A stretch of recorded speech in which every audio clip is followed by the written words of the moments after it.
महाप्रभु इस धराधाम पे प्रकट होते हैं तो क्यों प्रकट होते हैं? वो कृष्ण के फॉर्म में क्यों भगवान प्रकट होते हैं? क्या कारण है उनके इस भौतिक जगत में आने का? हम देखते हैं कि भगवान जब इस भौतिक जगत में आते हैं तो कुछ न कुछ कारण होता है, ऐसे ही नहीं आते यहाँ पर। जैसे श्री कृष्ण भगवान भगवद्गीता में कहते हैं क्या है कि धर्म की संस्थापना के लिए, परित्राणाय साधूनाम विनाशाय च दुष्कृताम धर्म संस्थापनार्थाय संभवामि युगे युगे। मैं हर युग में प्रकट होता हूँ धर्म की संस्थापना के लिए और भक्तों की रक्षा के लिए और असुरों के विनाश के लिए। तो चैतन्य महाप्रभु का भी क्या पर्पस था, क्यों यहाँ पर प्रकट होते हैं चैतन्य महाप्रभु? तो हम देखेंगे चैतन्य महाप्रभु का भी कुछ न कुछ पर्पस है, कारण है इस संसार में प्रकट होने का, ऐसे ही नहीं आ गए वो भी। तो हम देखते हैं कि अर्जुन जब ऐसे लक्षण हो गए, ऐसी परिस्थितियां बन गई कि अर्जुन को युद्ध करना पड़ रहा है अपने मित्रों के संबंधियों के अगेंस्ट जाके। तो अर्जुन जब कृष्ण से बोलते हैं कि मेरे रथ को जरा लेके चलो, मैं उन लोगों को देखना चाहता हूं जो मेरे सामने विरुद्ध युद्ध करने के लिए आमंत्रित किए गए हैं या मेरे समक्ष युद्ध करने की इच्छा से खड़े हुए हैं, तो मैं उनके एक बार दर्शन करना चाहता हूं। तो कृष्ण भगवान उनके रथ को, अर्जुन के रथ को लेके जाते हैं सबके सामने। और जैसे ही वो सामने अर्जुन इतने लोगों को देखता है, अपने गुरुजनों को देखता है, अपने पितामह को देखता है, अपने संबंधियों को देखता है, अपने ससुराल वालों को देखता है, पुत्रों संबंधियों इतने सारे रिलेटिव्स को देखता है, तो उसका हृदय क्या है, द्रवित हो जाता है कि हे कृष्ण, ये जो युद्ध की इच्छा करने से आए हैं संबंधी, इनको मार के मुझे क्या मिलेगा, है ना? मैं इनको मार के युद्ध नहीं करना चाहता या राज्य प्राप्त नहीं करना चाहता, मेरी इच्छा नहीं है। अगर इनको मार के युद्ध प्राप्त राज्य मिल भी गया तो मैं उसको कैसे भोग करूंगा, वो मेरे लिए बेकार है। तो मैं संन्यास ले लूंगा, मैं बाहर चला जाऊंगा, हिमालय में चला जाऊंगा, मुझे कुछ नहीं चाहिए, मुझे युद्ध नहीं करना। तो अर्जुन अपने कर्तव्य से क्या विमुख हो गए कि भाई सारी तैयारी हो चुकी है, सब कुछ हो चुका है, आप तो मना कर रहे हो, ऐसे कैसे चलेगा, है ना? लेकिन अर्जुन तैयार नहीं थे। तो अर्जुन क्या है, बिविल्डर हो गए, वो डिसाइड नहीं कर पा रहे मैं युद्ध करूं या ना करूं।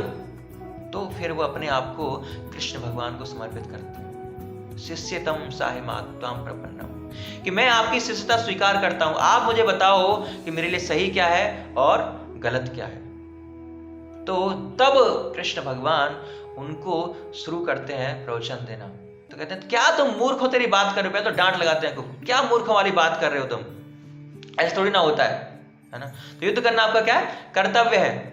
तो फिर उनको पूरा गीता का ज्ञान देते हैं अर्जुन को, और अर्जुन को गीता का ज्ञान देने के बाद अर्जुन कहते हैं कि मेरा जितना भी मोह था क्या है, नष्ट हो गया है, और अब आप जो कहोगे मैं वही करूंगा, जो आप आज्ञा दोगे मैं वही करूंगा। तो इस तरह अर्जुन का क्या है, जो मोह है वो नष्ट हो जाता है। और फिर अंतिम अध्याय में भगवान कृष्ण, है ना, हम देखते हैं कि अंतिम अध्याय या अंतिम श्लोक जो होते हैं वो क्या है, वो सार होता है पूरे उसका। जैसे हमने कुछ प्रवचन दे रहे हैं, हम कुछ किताब लिखते हैं, तो अंत में उसका हम सार देते हैं, बिल्कुल कंक्लूजन देते हैं। जैसे हम ऐसे भी लिखते हैं तो ऐसे में इंट्रोडक्शन होता है, फिर बीच में कुछ हमने लिखा, फिर लास्ट में क्या हमने कंक्लूजन लिखा, उसका सार लिखा। तो ऐसे ही भगवान ने भगवद्गीता बोली, और अंत में 18वें अध्याय के 65वें और 66वें श्लोक में भगवान गीता का सार बता रहे हैं अर्जुन को। तो 65वें श्लोक में कहते हैं मन बना भव मद्भक्तो मद्याजी माम नमस्कुरु। क्या कह रहे हैं कि मेरे भक्त बनो, मेरी पूजा करो, मुझे नमस्कार करो। तो ये क्या गीता का सार है, भगवान कह रहे हैं कि मेरे भक्त बनो, मुझे नमस्कार करो, मेरा चिंतन करो। और दूसरे श्लोक में 66वें श्लोक में भगवान कह रहे हैं सर्वधर्मान परित्यज्य माम एकम शरणम व्रज अहम त्वाम सर्वमापेभ्यो मोक्षयिष्यामि मा शुच, कि सभी धर्मों का परित्याग कर दो, केवल मेरी शरण में आ जाओ, और मैं क्या करूंगा, अहम त्वाम सर्व पापेभ्यो मोक्षयिष्यामि मा शुच, कि मैं तुम्हें सभी पापों से मुक्त कर दूंगा, और तुम्हें क्या है, मोक्षयिष्यामि, तुम्हें मोक्ष की प्राप्ति कराऊंगा, डरो मत मा शुच। अर्जुन से कह रहे डरो मत। तो इन दो श्लोकों में भगवान गीता का जो संदेश है, जो सार है, वो अर्जुन के माध्यम से पूरे संसार को, हम लोगों को दे रहे हैं। सभी धर्मों का परित्याग करो, मतलब जो हमने कैटव धर्म पाल रखे हैं, ये मेरा धर्म है, ये धर्म है, सो ये सारे धर्म नहीं, केवल हमारा एक ही धर्म है, भगवान की सेवा, भगवान को समर्पित करना, यही एकमात्र हमारा धर्म है। तो भगवान कह रहे हैं इन सारे धर्मों को छोड़ना है। श्रीमद् भागवतम में इन सारे धर्मों को कैटव धर्म बताया गया है। पुत्र का धर्म है, पिता का धर्म है, पति का धर्म है, पत्नी का धर्म है, ये सारे धर्म क्या है? कैटअप धर्म है। लेकिन जो महत्वपूर्ण धर्म क्या है? भगवान की सेवा। भगवान कह रहे हैं इन सारे धर्मों का परित्याग कर दो, केवल मेरी शरण में आ जाओ। इससे क्या होगा? तुम्हें मोक्ष की प्राप्ति होगी, तुम्हें मेरे धाम में आने का मौका मिलेगा। और इसको कैसे प्रैक्टिस करना है? मन बना मत भक्तो मध्याजी नमस्कुरु। मेरे भक्त बन के, मेरी पूजा करके, मुझे नमस्कार करके तुम इस विधि का पालन कर सकते हो। सो भगवान ये ज्ञान देके इस धराधाम से प्रकट हो गए। महाभारत युद्ध खत्म हुआ और भगवान अपने पार्षदों सहित इस धराधाम से क्या है? अप्रकट हो गए, चले गए भगवत धाम को। और भगवान ने देखा भगवत धाम में जाके कि मैं इतना संदेश दे के आया उनको, सभी लोगों को, लेकिन कोई भी धाम में आ ही नहीं रहा, है ना। मैंने बोला कि भाई सारे धर्मों का परित्याग करके केवल मेरी शरण में आ जाओ, इससे क्या होगा? तुम मेरे मोक्ष को प्राप्त करोगे, मेरे धाम को प्राप्त करोगे। लेकिन भगवान ने देखा कि कोई आ ही नहीं रहा। क्यों नहीं आ रहा? क्या हो गया? तो भगवान ने सोचा कि मैंने उनको थ्योरेटिकल ज्ञान दिया है ना, उनको बता दिया, इंस्ट्रक्शन दे दी, ये ऐसे करना है, लेकिन लोगों की समझ में नहीं आया अभी कि कैसे करना है। तो इसीलिए चैतन्य महाप्रभु भक्त के रूप में प्रकट होते हैं, है ना। भक्त के रूप में प्रकट होते हैं नदिया जिले में, मायापुर में, कि वो भक्ति करके सिखाते हैं कि कैसे भक्ति करनी है, कैसे भगवान को समर्पित करना है, समर्पण करना है अपने आप को। तो चैतन्य महाप्रभु किस लिए प्रकट होते हैं? हमें भक्ति सिखाने के लिए। भक्त के रूप में भगवान आ रहे हैं। इसी वजह से ज्यादातर उनको क्या छिन्न अवतार माना गया है कि उन्होंने अपने आप को भगवान के रूप में घोषित नहीं किया। कृष्ण भगवान आते भगवद्गीता में अन्य अनेकों श्लोकों बोलते हैं, हम सर्वस्य प्रभो मत्त सर्व प्रवर्तते, कि मैं ही भगवान हूं, मेरी पूजा करो, मुझे समर्पित करो अपने जीवन को। तो अपने आप को भगवान घोषित करते हैं श्री कृष्ण भगवान। लेकिन चैतन्य महाप्रभु क्या छिन्न अवतार हैं, उन्होंने अपने आप को छुपाया क्योंकि वो भक्त के रूप में आए हैं। वो भक्त के रूप में आए हैं और भक्ति करने के सिखाने के लिए आए हैं हम लोगों को कि कैसे भगवान की भक्ति करनी है, कैसे भगवान को अपना जीवन समर्पित करना है। चैतन्य महाप्रभु क्या है? इसलिए प्रकट होते हैं और संकीर्तन आंदोलन को क्या है? इंट्रोड्यूस करते हैं। संकीर्तन आंदोलन के माध्यम से कैसे हम भगवान को अपना जीवन समर्पित कर सकते हैं। चैतन्य महाप्रभु ने सोचा कि जो कलयुग के लोग हैं इनके कुछ भी बस की नहीं है, इनसे कुछ नहीं होगा, है ना। बिल्कुल क्या है? मंद सुमंद मतयो मंद भाग्य पारिता, कि ये तो इनकी मति बिल्कुल खराब है, स्मृति नहीं है, कि इनकी कोई क्वालिफिकेशन नहीं है ना। इनकी क्या कोई क्वालिफिकेशन नहीं है, ये पास नहीं हो सकते। तो इनको क्या करना पड़ेगा? इनको प्रमोट करना पड़ेगा, इनको ग्रेस मार्क्स देने पड़ेंगे, तभी ये कृपा देनी पड़ेगी इनको। बिना कृपा के ये आगे नहीं बढ़ सकते, है ना। हम देखते हैं कि कोई व्यक्ति अगर फेल होता है तो क्या कहता है? उसे जबरदस्ती, जैसे मान लो 33 नंबर है, 33 नंबर पासिंग मार्क्स है, तो 31 नंबर है, 2 नंबर का क्या है? कृपा दी जाती है, उसको ग्रेस दिया जाता है कि चलो पास हो जाए। तो ऐसे ही चैतन्य महाप्रभु ने देखा कि इन व्यक्तियों के बस की कोई बात नहीं है, इनको तो कृपा के माध्यम से ही ये पास हो सकते हैं, इनकी कोई योग्यता नहीं है। तो चैतन्य महाप्रभु प्रकट होते हैं हमें कृपा देने के लिए। हमारे अंदर कोई योग्यता नहीं है भगवान को जीवन समर्पित करने के लिए, भगवान धाम जाने के लिए। चैतन्य महाप्रभु बहुत आसान बता रहे थे भक्ति की विधि को। क्या करना है? केवल हरे कृष्ण कृष्ण कृष्ण हरे हरे, हरे राम राम राम हरे हरे। कुछ नहीं करना, केवल हरे कृष्ण मंत्र का जप करना है आपको। नाचो गाओ भक्त संगे करो संकीर्तन, कि नाचना है, गाना है, भक्तों के संग में खाना है, प्रसाद खाना है। बहुत ही सही, बहुत ही सरल विधि है, इससे सरल और क्या चाहिए आपको? नाचना है, गाना है और खाना है। महाप्रभु ने बोला खाली आपको यही काम करना है, हरे कृष्ण का जप करो, कीर्तन करो, नाचो और भक्तों के संग में प्रसाद ग्रहण करो। इसी से आप भगवत धाम चले जाओगे। तो कृपा कर दी महाप्रभु ने हमारे ऊपर, बहुत ही सरल विधि हमको, संकीर्तन की विधि हमको दे दी। तो चैतन्य महाप्रभु आते हैं हमको भगवान को समर्पित जीवन करना है, वो भी बहुत आसान माध्यम से। बहुत आसान माध्यम से कैसे? केवल हरे कृष्ण का जप करना है, नाचना है और भगवान का प्रसाद खाना है। और हमसे वो भी नहीं होता।